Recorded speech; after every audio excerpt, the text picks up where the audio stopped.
Loya ito guys, oh, loya.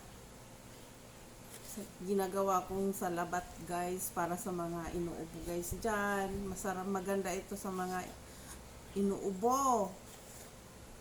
Ito, loya, nagiging powder. Maganda ito guys sa mga inuubo. Ayan, ititimpla na lang sa tasa, tapos lagyan ng mainit na tubig. Ayun, instant na. Pwede nang inumin.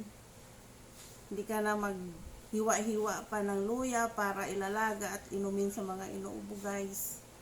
Ayan guys. Yan.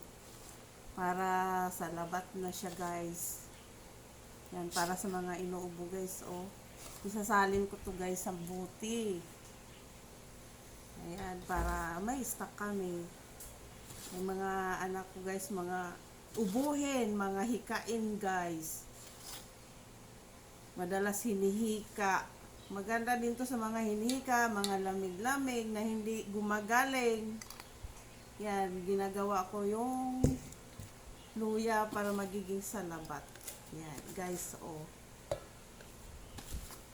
Yan.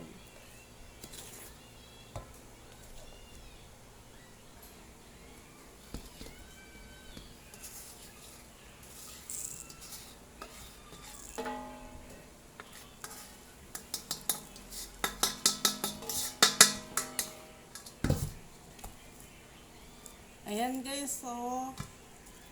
Oh, may stock na kaming salabat guys. Pag mga inuubo kami, meron na kaming iniinom. Para sa mga inuubo ito, salabat. Di na kailangan kami bumili sa merkado, sa grocery. Ako na lang gagawa.